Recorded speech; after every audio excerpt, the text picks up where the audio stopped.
Mob লিঞ্চিংয়ের মতো ঘটনা, একজন নিরপরাধ নির্দোষ যুবককে তার নাম পরিচয় দেখে তাকে পিটিয়ে খুনের ঘটনা ঘটে, এমনটাই অভিযোগ ওঠে। এবং সেই ইন্দ্রজিৎ যে যুবক, তার পরিবারের পাশে দাঁড়িয়েছেন মুখ্যমন্ত্রী শুভেন্দু অধিকারী, এবং তার যে তাকে যে পিটিয়ে মারার ঘটনায় যে মূল অভিযুক্ত লাহেক আলী যে উস্কানি দিয়েছিলেন, সেই বাম নেতাকে ইতিমধ্যে গ্রেপ্তার করে তদন্ত শুরু করেছে রাজ্য পুলিশ। কি বলবেন এই ঘটনায়? নাম পরিচয় দেখে একেবারে এক যুবককে, নিরপরাধ যুবককে পিটিয়ে খুনের ঘটনা ঘটলো। তাহলে এই বাম নেতা লাহেক আলীর উদ্দেশ্য কী ছিল? দেখুন, আমি একজন আইনজীবী হিসেবে আমি একটা কথা বলবো, এখানে উদ্দেশ্যর থেকে বড় কথা হচ্ছে সেটা হচ্ছে যে গুন্ডা দমন আইন যে আপনার প্রকৃতভাবে যে কার্যকারিতা হয়েছে, তা এটা প্রত্যক্ষ ফলপ্রসূ এবং আমরা প্রত্যেকে সেটা দেখতে পাচ্ছি। আমাদের মাননীয় মুখ্যমন্ত্রী উনি যে পদক্ষেপগুলো উনি যা বলছেন মুখে, উনি তাই করে দেখাচ্ছেন। আমরা রাজ্যবাসীর তরফ থেকে এবং আমি একজন মহিলা আইনজীবী হয়ে আমি খুব খুশি যে উনি একটা নোংরা কি করে, আবর্জনা কি করে সমাজ থেকে মানে তুলে ফেলতে হয় বা মুছে ফেলতে হয় সেটা উনি জানেন। আশা করি ওনার এই আগামী দিনে পদক্ষেপগুলো উনি আরও যা নেবেন। এর মধ্যে লায়েক আলীর কথাটা যেটা বলেছেন, খুব ভালো কথা বলেছেন। ওনাদের মতো বাম নেতাই বলুন বা টিএমসি নেতাই বলুন, দেখুন আজকে যে দুটো দল বিগত দল বলেই আমরা ধরে নেব, বর্তমান যারা দল সেটা হচ্ছে বিজেপি। আমরা কম বেশি এটুকু দেখে এসেছি, আমরা সিপিএম যেমনটাও দেখলাম। মানে আমার প্র্যাকটিস এডিশনে আমি কিছুটা টাচ পেয়েছি। তখন আমি হয়তো সিপিএম যখন আপনার গভর্নমেন্ট ছিল, তখন আমি হয়তো আই ওয়াজ আ স্টুডেন্ট। তো এখন যেটা আমি যখন প্র্যাকটিসে ইন করেছি, তখন আমি দেখেছি টিএমসির কিছুটাও দেখেছি কি করে একটা শ্রেণী রাজনৈতিক দলের নামে কি করে গুন্ডাগিরি করে যায়, কি করে সিন্ডিকেট ক্রাইম, বিভিন্ন ধরনের মব লিঞ্চিং বলছেন আজকে, এরকম ধরনের মব লিঞ্চিং প্রচুর হয়েছে। মানে কোর্ট চত্বরে এমনও হয়েছে, আজকে 2019-এর ঘটনা আপনাকে বলি, আমাদের হাওড়া কোর্টে, যার জন্য total all over West Bengal আমাদের কোর্টগুলো পেন ডাউন হয়ে গেল। আমাদের লয়ারদের প্রায় আমাদের একটা অনিশ্চয়তার মধ্যে আমরা চলে গেছিলাম, দীর্ঘদিনের জন্য আমরা একটা অনিশ্চয়তার মধ্যে চলে গেছিলাম, যেই কারণের জন্য আমাদের সবাই মিলে ঐক্যবদ্ধ হয়ে আমাদের আন্দোলন করতে, আমাদের পথে নামতে হয়েছিল। আমাদের এই আজকে যেটা আমাদের লোকভবন, এই লোকভবনটা পর্যন্ত আমরা ঘেরাও করেছিলাম, কারণ আমাদের রেগুলার কোর্সে আমাদের একটা আইন এমন একটা জিনিস, এটা বলবো না রুজি রোজগার হিসেবে, আইন এমন একটা জিনিস। হ্যাঁ, ডেফিনেটলি আমরা আমাদেরকে আইনজীবীদেরকে বলা হয় আইন ব্যবসাদারি, কিন্তু আইন ব্যবসাদারি যেমন বলা হয়, আমরা আমরা তো বিজনেস পার্সন নই, আমরা কিন্তু মানুষের জন্য, জনগণের জন্য আমরা কিন্তু আইনটাকে সামনে রেখে আমরা যেটুকু পড়াশোনা করেছি সেটুকু আমরা লোকের হয়ে সেটা আমরা কোর্টের কাছে প্লিড করি। That is we all the প্লিডার্স।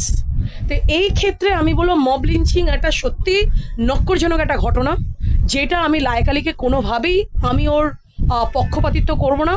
হ্যাঁ, আমি আজকে সকালবেলা দেখছিলাম সায়ন ব্যানার্জি আমাদেরই একজন অ্যাডভোকেট, তিনি এসএফআই ইউনিট থেকে তিনি বিলং করেন, মানে সিপিএমের তরফ থেকে বিলং করেন। তিনি কতগুলো উস্কানিমূলক কথাবার্তা বলেছেন, আমার খুব খারাপ লেগেছে যে তিনি একজন আইনজীবী হয়ে তিনি এই ধরনের কথাবার্তাগুলো কী করে বলেন।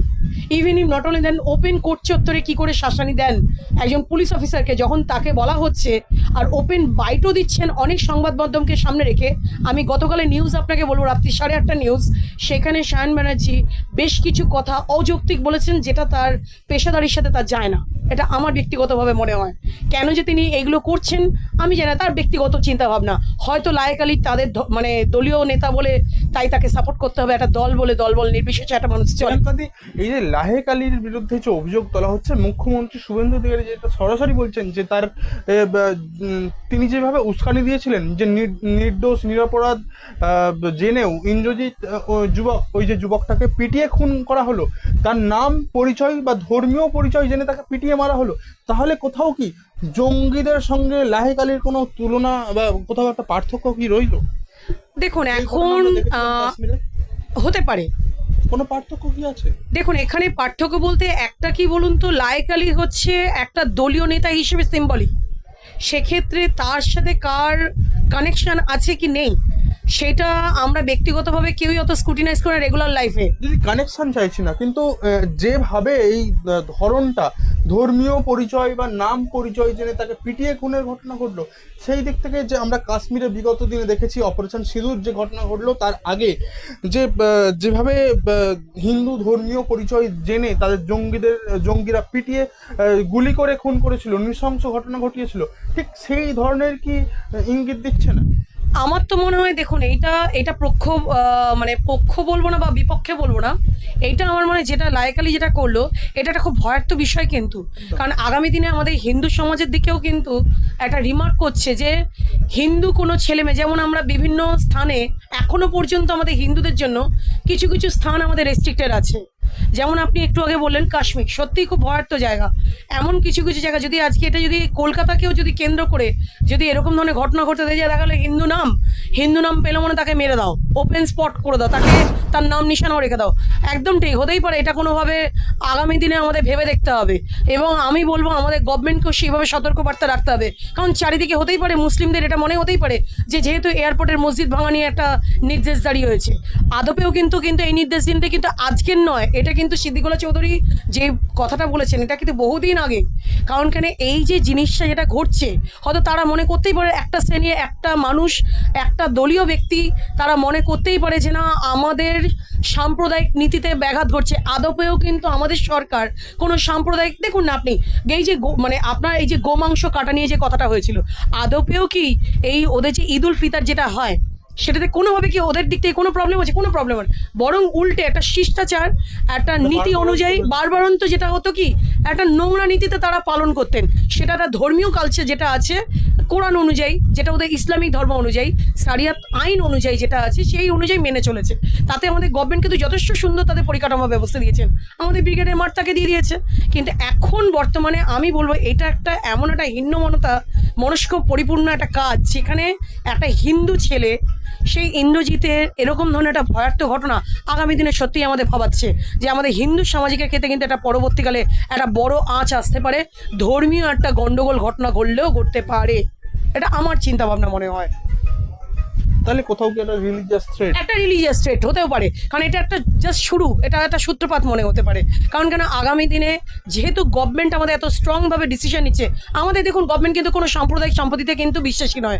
উনি যেটা করছেন আইনি মোতাবেক, এই যেমন গুন্ডা দমন আইনি মোতাবেক, যাতে কোনো দলের দল বল নির্বিশেষে জনসাধারণ যেন সুস্থভাবে যেন সুষ্ঠুভাবে যেন চলতে পারে রাস্তাঘাটে, তারা যেন ঠিক মতো তারা যেন তাদের জীবনটা যেন রেগুলারাইজ করতে পারে, যেন মা বোনেরা যেন সুস্থভাবে তাদের যেন জীবন ধারণ করতে পারে, সেইটা বোধহয় নীতিগুলো একটা শ্রেণীর মানুষের কাছে বার্তা যাচ্ছে যে তারা বোধহয় আগের মতো বোধহয় লুটে খেতে পারবে না।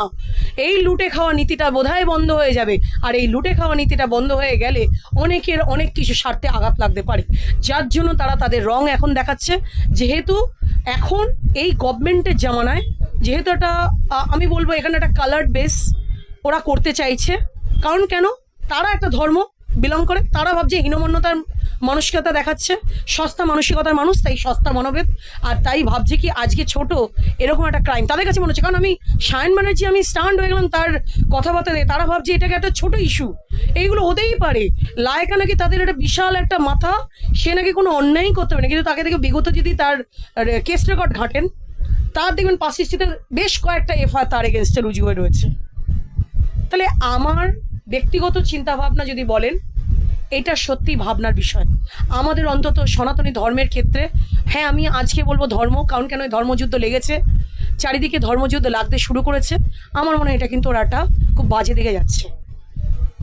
অর্থাৎ এই বারুইপুরের নাবালিকা ধর্ষণ খুনের ঘটনাকে উদ্দেশ্য ঘটনার পরবর্তী সময়ে যে গণপিটুনিতে যুবকের মৃত্যুর ঘটনায় যে ঘটনা ঘটেছে, এবং সেইটা নিয়েই মানুষ কিন্তু এক অন্য ধরনের বা ধর্মীয় রাজনীতির আভাস পাচ্ছেন, বা ধর্মীয় কোনো রকম হুমকির আভাস পাচ্ছেন, এমনটাই মনে করছেন আইনজীবী প্রিয়াঙ্কা বৌ।